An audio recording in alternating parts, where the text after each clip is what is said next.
2.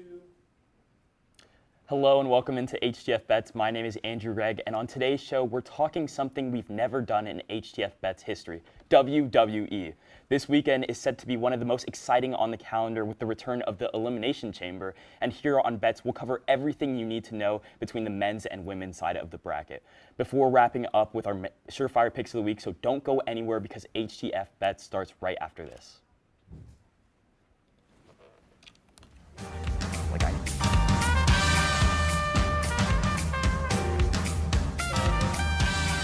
Yeah, scroll. So it's proper to scroll. And we are back. As always, Diego Ortiz joins me to my left. Tyler Brownrigg joins me to my right. I know you guys are huge at WWE fans. Are you guys looking forward to this weekend? How are you guys doing? Super stoked for this weekend. I've been very excited for this weekend, and the lead up, building up to it, and the road to WrestleMania. Yeah, for sure. 100%. And we have a live reporting shot, actually, with Natalie Bermudez. She makes her HTF Bets debut. How are you doing? Are you ready to talk WWE? To talk about WWE. I've been wanting to talk about it for a while now, especially with Raw going on Netflix, and I'm just really excited to talk about it. Yeah, well, we are glad to have you for your first time ever on air. Thank you for coming on. And Diego, get right into it. Tell us what the Elimination Chamber is. What is the Elimination Chamber for anyone who doesn't know? And then give us your pick for it. Yeah, so the Elimination Chamber is a match where essentially it's 2 guys that start out and then 4 guys in a pod, I believe, in each corner of the ring. It's basically literally what it kind of sounds like, a huge chamber. It's metal, and there's 2 guys that start, and then every 5 minutes there's another superstar that enters the ring. You get eliminated by pinfall or submission. It all has to take place in the ring. No disqualification, although you can't really use weapons, so you can't really leave the ring. And the winner earns a championship match at WrestleMania. And going with this... If I can jump in here for just a second. The fact that you said you can't use weapons, I love WWE so much just because... Why is that how is that even a rule? Well, you can't use weapons? Obviously not, but apparently not. WWE is something different. You have no access to them. I mean, unless you find a way to maybe... You can use, the cage as, your advantage, but... They have gotten creative in the past. I just think that's so fun that it has to be specified that you can't use weapons in a sport. But go ahead, go right into your pick. Yeah, so for the women's match, my pick is going to be Alexa Bliss. I think Alexa Bliss is kind of overlooked by a lot of fans right now. She has a lot of momentum going into this match. She just came back in the Royal Rumble match. She kind of has this new energy to her. Right now, she's kind of bringing back that Fireflies gimmick that she had with Bray Wyatt. I think she just kind of has this new resurgence to her, and I'm just kind of looking forward to what she's going to do this weekend. I think she's going to get pushed back up to the top. Obviously, she's a former multiple-time world champion, and I think she's going to get it done this weekend. Yeah, I think it's a good pick. She got such a pop at the Rumble when she returned. She was gone for nearly almost 2 years. We haven't seen her since 2023. She's been on maternity leave, raising her new kid. So just to finally have her back, and the tribute to Bray Wyatt was a really nice touch. For sure. So it's I think she can do. I don't think they'll give her that push right away in terms of, all right, now you're all the way back at WrestleMania. She is still coming back. She still has her kid, so I don't know if she can have the commitment of a champion just yet. But her getting these big-time matches is a really good sign. For sure. No, I mean, I completely agree. But, Natalie, you seem to disagree. What is your pick? Get right into it. And who do you think is going to win this weekend?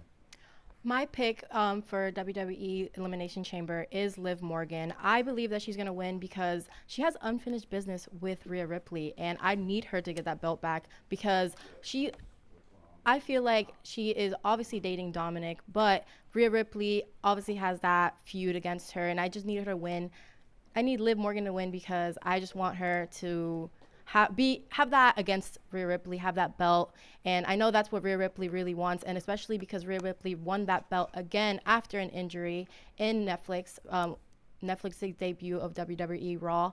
I just want her to get that belt again, and to obviously she has Dominic, and she's going to get the belt.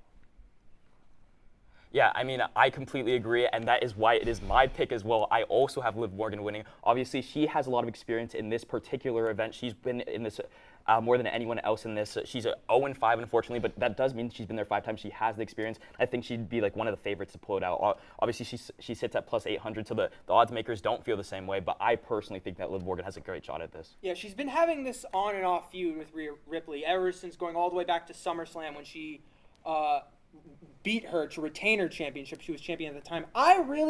If Liv does win this and then she goes on to beat Rhea, I want it to be over, frankly. I want to see Liv Morgan go up against someone else, like Io Sky or Bayley, or just anyone, really. She's been, like, kind of stuck, her and Raquel, in this little vortex that has been Rhea Ripley. They've been having the stuff now with Bianca Belair and Naomi with the tag titles, and were they the ones who attacked Jade Cargill? I think it would be good, finally, for Liv to just get out of this feud with Rhea Ripley. We've seen the match time and time again. It's like another time I feel like would just be so redundant. Yeah, I agree. I think like we're kind of nearing the end of this feud. I think maybe like after this, after WrestleMania, like it'll be over with. But I don't know, maybe we could also see something, kind of like a plot twist sort of with both of them as well during the chamber match. So I don't know. I think it's probably over with, but like maybe there's something new that like we'll see this Saturday. Tyler, you have your pick. Who do you think is going to be this weekend's champion? I'm going with the woman who is the favorite to win this event. That is Bianca Belair. She's sitting at minus 160 to win this whole event. Bianca's situation is unique because in terms of her having a match with Rhea, I think that's really good. That's never really happened, especially not for a title before. So it's something new, which I do like. Though there is this odd dynamic with her being the current WWE Women's Tag Team Champion with her partner Naomi, who is also in this match. So they were both in the Rumble, and now they're both in the Elimination Chamber trying to get this title shot at WrestleMania. And so there's been this odd tension between them kind of on and off. We saw it a bit at the Rumble where Bianca was kind of starting yelling at Naomi for a bit when she wasn't doing what she wanted. And obviously it goes all the way back to what I mentioned earlier with Jade Cargill. Could this be where we see Jade Cargill make her return? She comes in, interferes with either Naomi or Bianca Belair to try and start that feud and build it up. I think that could be a real possibility at this point. But in terms of Bianca winning this match, I think it would be good, but she would need to lose the tag titles for me to really get behind this, because the double champ is just, in today's day and age, it's not really something I think is good for WWE. It's very boring. It takes opportunities away from other superstars. But another singles run for Bianca would be great. But seeing as she's in this sort of tag mix with Naomi and Jade Cargill, I don't see it happening like right away. But this could be the moment where it all, like, the dominoes start to fall. Sure. No, 100%. And obviously, Natalie, you are our expert here for the women's side of the bracket. Do you have any gripes with this? Do you agree with what Tyler's saying? What are your thoughts on either Tyler or Diego's picks? I did want to touch on what they said about Io Sky winning against Liv Morgan in the future, because if Liv Morgan wins against Rhea Ripley in the title match, then there is rumors that she is going to go against Io Sky, and they have been, I guess, saying that she is going against Io Sky in the near future. So I wouldn't doubt that Liv Morgan is going to go into the WWE title match against Rhea Ripley again, and I just feel like that would be a good way to go about it, just giving Liv Morgan the title again, and to go against Io Sky in the future. All right, and something I actually do want to mention, because none of us picked her, Roxanne Perez. I do want to give her a shout out. Yeah. The prodigy, as she is called, the superstar from NXT, she finished top 3 in the Women's Royal Rumble, and she was, I believe, the 3rd or 4th entrant into the event, and now she's here in the Elimination Chamber. So she has really been getting this big push onto the main roster, and I think she's going to be here to stay. She won't be going back to NXT anytime soon. But I just wanted to shout her out real quick, because she is only, I think, around 24. I think I saw her at Target like a couple weeks ago. Yeah, like she's still here in Orlando, because the WWE Performance Center is here in Orlando, and this is where they do NXT. So I have met people who've run into NXT superstars before at school here, which is actually kind of funny. So I want to revert back to my pick a little bit. Liv Morgan obviously sits at plus 800.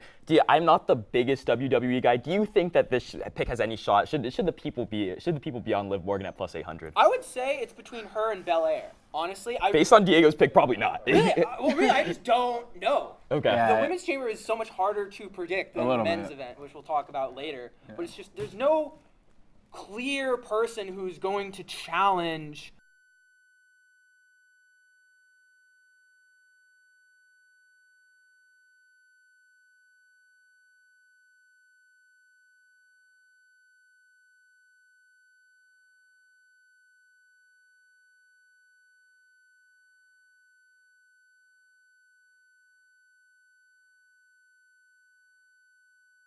Hello. So I guess the crew's getting ready for the next segment on one of our amazing shows. I'm Nick Cohen, host of season 20 of Hitting the Field, and let me tell you about those amazing shows. On behalf of HTF, we hope you're enjoying today's content, but I'm here to tell you about everything else we offer here at the network. Mondays at 4, HTF Bets goes live for season 10 with 3 gamblers that, although it may not always seem like it, are here to help us all earn a little bit of extra money while we watch sports. Diego Ortiz, Tyler Brownrigg, and Andrew Gregg's ball knowledge and fun personalities make this show a fan favorite. On Tuesdays, you all loved it, so we brought it back for season 2. It's Girls Got Game, hosted by Frankie Noble, a show blending women in sports, the biggest sports news stories, and creative segments that make for a fun and engaging show.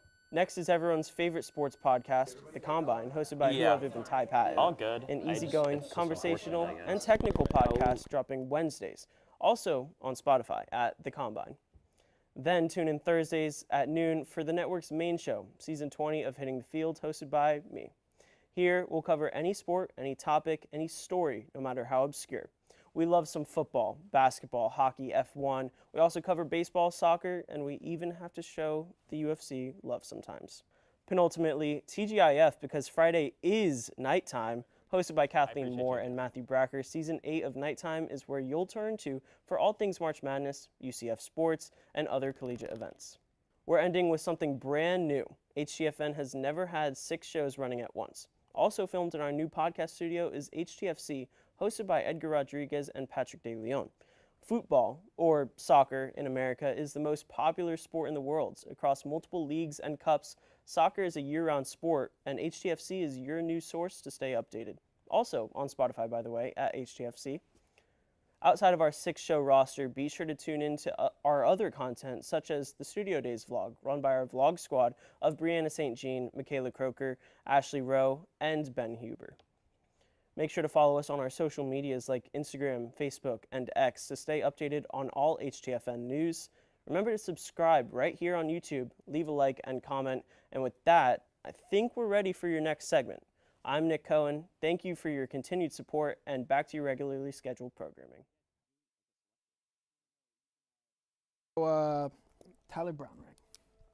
It says in my notes you're an Oklahoma fan. That is correct. So, let me ask you, bud. Is Texas back? All right, I put on a brave face a lot, but this year, I'm really scared that they are, man. Okay, they just beat Alabama. They're gonna be top 4 in the rankings. And last year, they beat us 48-0. Yeah. It was humiliating. We're the Oklahoma Sooners. Ready for me to check? We were the best ever. one. We were talk of the town. We had Baker, Kyler, and Jalen 3 years in a row. Check. And now, are we good? I don't know. We haven't won a national title since 2000. We're number 18, I think, and nothing matters, dude. Sometimes we build up these walls thinking they're impenetrable. But sometimes you have to knock these walls down to build up bigger and stronger ones. You got to be tough through that. Check. It's hard being an Oklahoma fan at this time, but grass is always going to be greener on the other side of the hill, buddy. Is it? I cannot live through a Texas national championship. I can't. I'll never recover. Do you want to talk about Lincoln Riley? What'd you just say to me? Hello and welcome back. We covered the women's side of it. Now we get into the men's side. John Cena, one of the biggest names in WWE history. Somebody that I've known since I've been alive, I feel like, since I've heard words. John Cena has been one of them. Obviously, you can't see him, but you can, he's a very well-known name. John Cena, definitely one of the standout stars, and we'll get right into him. But any thoughts on just his farewell tour, Diego? Yeah, it's going to be really sad to see John Cena go, obviously, at the end of the year. I'm just really looking forward to everything they have planned for him, obviously. honestly. I wish he was on TV a little bit more often, I'm going to be honest. I feel like, he's only appeared on WWE twice since the start of the new year. But yeah, I'm just really excited to see what they have for him. And yeah, dude, I love John Cena. No, 100%. And the reason I hyped him up so much in my intro to that is because he is my pick to come out of Saturday's match. He's currently at -400, so shocker to the world, obviously. He is the heavy favorite because of, like I mentioned in the last segment, storylines are a huge part of the WWE. Obviously, sure. We know that storylines are what makes the WWE. And John Cena being able to win in his farewell tour would be the biggest storyline possible. So I think the odds makers know that, which is why he sits at -400. But there are a bunch of good names. If you guys want to highlight some of the other people that are going to be on this match. Yeah, there's a lot of big names you were mentioning, and I want to talk about one of John Cena's biggest rivals in his entire career, and that's CM Punk, the voice of the voiceless, the best in the world. I love CM Punk. I love him so much. I was so happy when he finally came back to WWE, back in Survivor Series. I think it was 2 years ago now. Yeah. Almost. Yeah. It was just the greatest moment of my life was that. It's definitely up there. And then getting to see him, obviously he gets injured at the Rumble, so it sucks. And then he has this great feud with McIntyre. And then he goes into the Rumble and there's all this hype. My big reason for picking Punk is that he hasn't competed for a championship yet since returning. Part of that is he got injured. But this, I think, is his big chance. They're finally going to do it. I really thought he was going to win the Rumble. I think a lot of people thought he was going to win the Rumble. And he ends up getting eliminated finishing in the top 5, I think. I think he was eliminated 4th to last by Logan Paul, of all people, who was also in this match. I don't like Logan Paul in WWE, but that's a different thing and not important. Jordan, unfortunately, John Cena was just on my mind so much that I couldn't even get to introduce you. You're making your HTF bets to debut. How are you feeling? What's up? Are you excited for this weekend? I'm feeling great, guys. I'm really excited for this weekend. Can't wait to see both of the matches go on, and hopefully my pick, Damian Priest, will win. Yeah, and any other shout-outs you want to do before we get into your pick? Of course, yeah. Happy birthday, Mom. Happy birthday tomorrow. Hi. Happy birthday, Mrs. Evans. Happy birthday, Mrs. Evans. You don't know who we are. But we know it's your birthday now. Happy birthday to Mrs. Evans. But we're going to go right back to you. What is your pick, and who do you think is going to come out of this weekend? Okay, well, my pick is Damian Priest. Vegas currently has him as, plus 2,500 to win. But I really think that he's going to be able to pull this out. It's his second chamber match. He's got the experience now.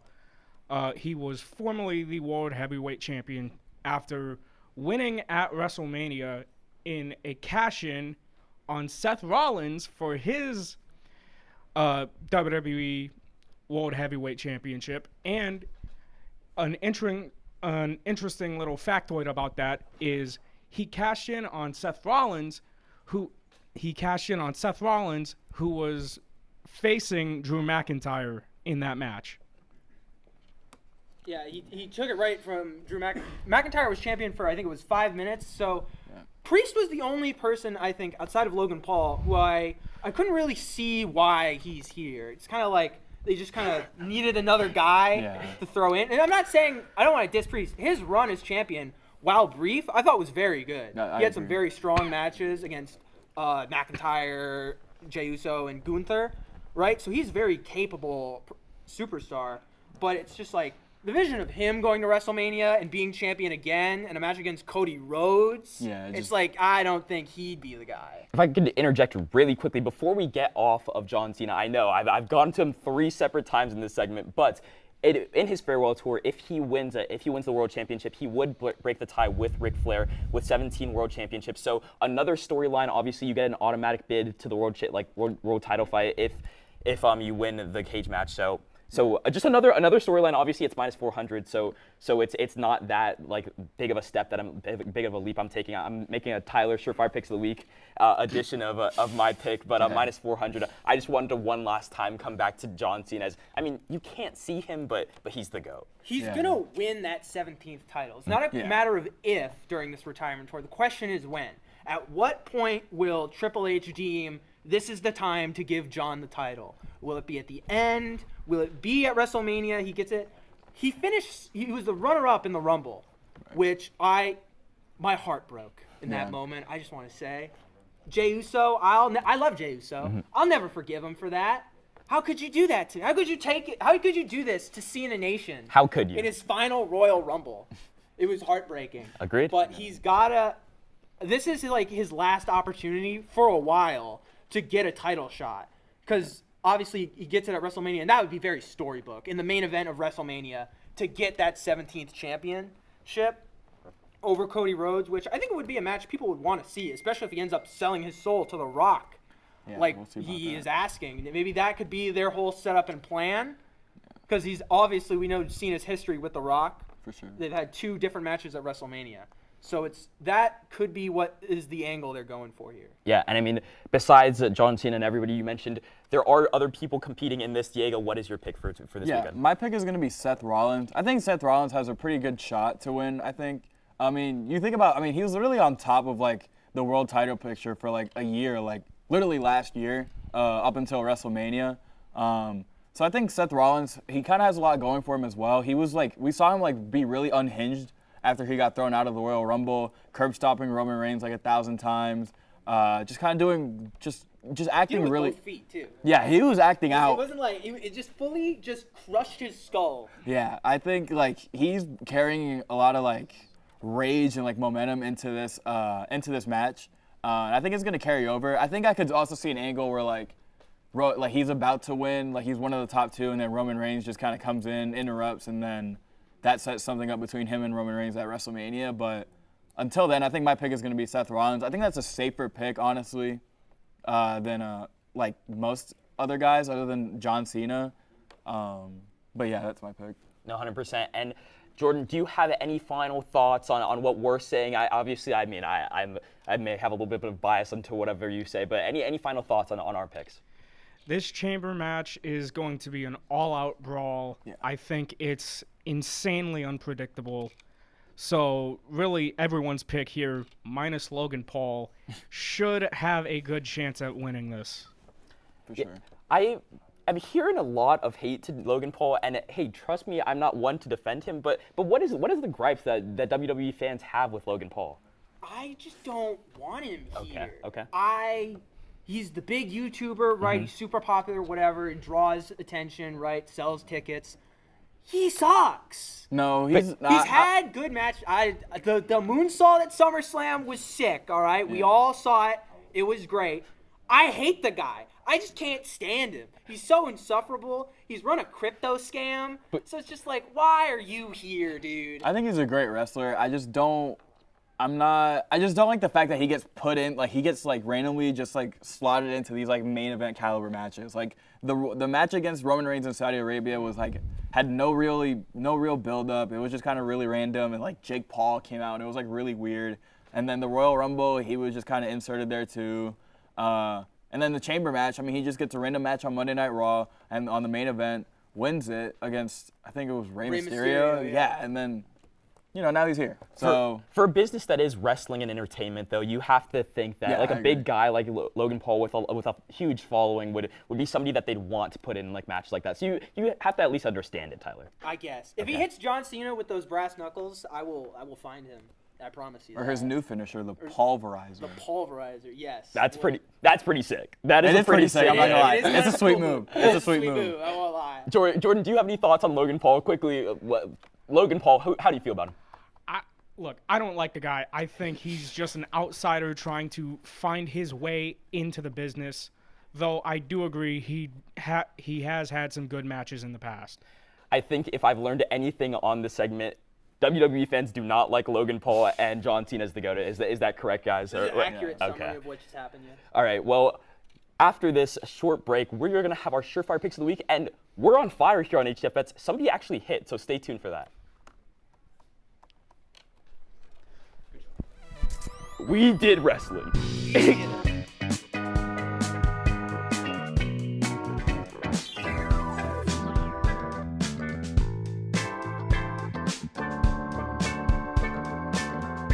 Never got me anything for my birthday. I don't even know what that is. I thought birthdays were every 100 years like the Kids' Choice Awards. What? Finally, he's here, man. He's always late. Who? Marcus?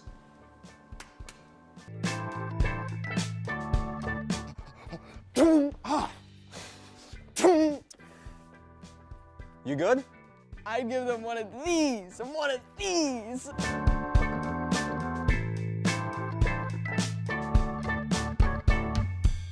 Behind every on-screen moment is a whole team of engineers and technologists. And you can be a part of such a team through SMPTE at UCF. You'll join a team of students just like you who are ready to innovate the future of TV and film. With SMPTE at UCF, you'll be able to connect with local industry pros, learn about new technology in the industry, as well as get backstage experience that really matters. Join SMPTE for a backstage pass to all of this. We meet every last Monday of the month for our general body meetings. There we discuss how new technology is being used to create new media, and we get to highlight local professionals and their specialties. On top of that, we have some site visits planned, so tune into our social media to be notified of when those will happen. So if you're ready to pull back the curtain and find out what really happens behind the scenes, join SMPTE at UCF.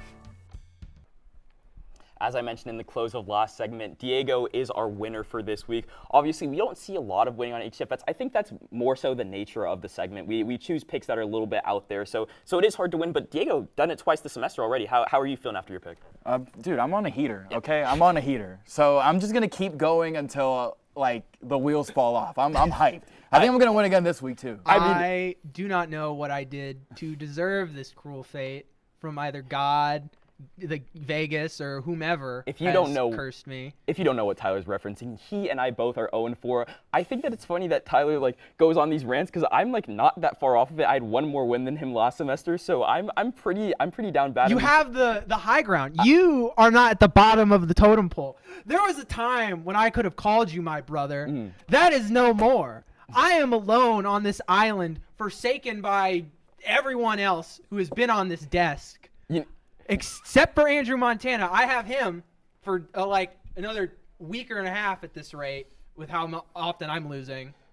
So I think just a funny fact that we have, before we get into our surefire picks of the week, Diego already has more wins than Tyler, and he's been doing this for 5 weeks now. Yeah. I know we've already gone on and on about how bad Tyler is at this segment, but Diego, you already have more wins. Yeah. Get into your pick. What is it? Yeah, so for my pick, I got the Heat at the Hawks game. I got the Heat -1.5. Right now sitting at -105. I like the under on that game too. Again, over-under total is super egregiously high, and I think it's like that again. So I got the under hitting at -110. And I got Trae Young. I think he's going to have a big game with the Hawks. They don't really help him out. Kind of, same old stuff with the Hawks. I think Trae Young gets 30-plus points. Right now sitting at -120. So, yeah, that's my pick. Yeah, I mean, obviously the departure of DeAndre Hunter also helps with that. He left at the trade deadline. He's been gone for a couple games now, but because there's another scoring threat that's gone, Trae Young has to do a little bit more than just passing the ball and making sure that his teammates are involved and actually has to score more. So, I'd lean into it. Bogdanovich, and Bogdanovich leaving too kind of hurts. And really just their bench. I don't feel like they get enough production from their bench anymore now that those guys are gone too. So, yeah. Hey, they do have Tyler's favorite Hawk, who is Jalen Johnson. They do have Jalen Johnson. I was blanking for a second. I was who will never win Most Improved. Because nothing I say on the show is ever right. Unfortunately, Tyler's only good prediction was the Dodgers, who everyone knew was going to win the World Series. But I got something. Hey, at least you have something. At least you know the Dodgers are good at baseball. I do know that. So for my pick though, I have the San Jose Sharks versus the Winnipeg Jets game tonight, and in that game, I just want to start off by, before I even give my picks, the San Jose Sharks are notoriously bad at hockey, and that is no different this season. They have the lowest point total in the NHL. They've also scored the least amount of goals, and they have one of the highest goal allowed totals. So obviously, I'm going to lean into that. I have the Winnipeg Jets -1.5, so they'll win it by at least 2 goals today. And then I also have the under 5.5. This only hits if the Winnipeg Jets go on a run here, because the San Jose Sharks can't drum up anything. They've won 15 out of their 58 games this season. Jeez. And that total parlay sits at +356. I mean, I don't see any way that this doesn't hit. I'm trying to get on the board here. I was gonna go just money line and pull a Tyler, but I decided to go off it a little bit. Yeah, this seems like safe. Team bad at hockey. You don't expect them to score. Total, right? And Winnipeg's one of the best teams in the NHL right now. So the logic is sound. But what do I know? Nothing. I think my picks make sense. So what does it matter what I say in anything in this world? Tyler, I will say when reading through your picks and then discussing them on air, I always think that you have a shot and then you never do. What's your pick this week? This week, I am going with the 76ers at the Bulls. I'm going with 76ers money line because they are still the better team despite Joel Embiid getting hurt. That's sitting at minus 142. And I'm going to reiterate off Embiid out. They've lost one of their best scorers. I'm going with the under, taking a page out of Diego's book on the total points, which is sitting at 228 because Tyrese Maxey cannot score all the points. And Paul George sucks at basketball. He's bad. His line for over-under is at 18.5 points. I am slamming the under. This guy is pathetic and needs to be in a retirement home. He averages 16, so already this is looking good at minus 115.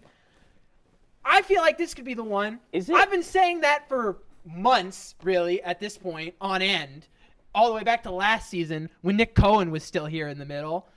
But what do I know, man? I just want to win. I want to remember what it feels like to win at something.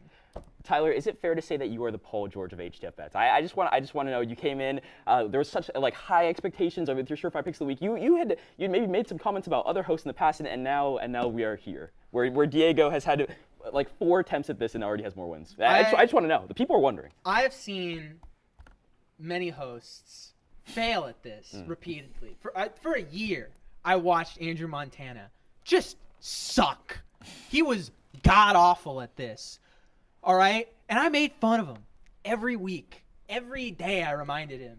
Ezra, Phil, Giovanni, they weren't much better. They were also still pretty bad.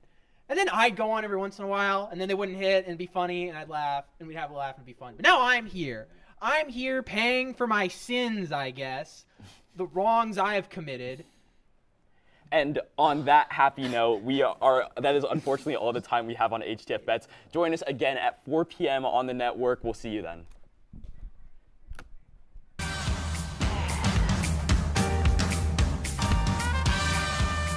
For what that was, I thought we did something amazing.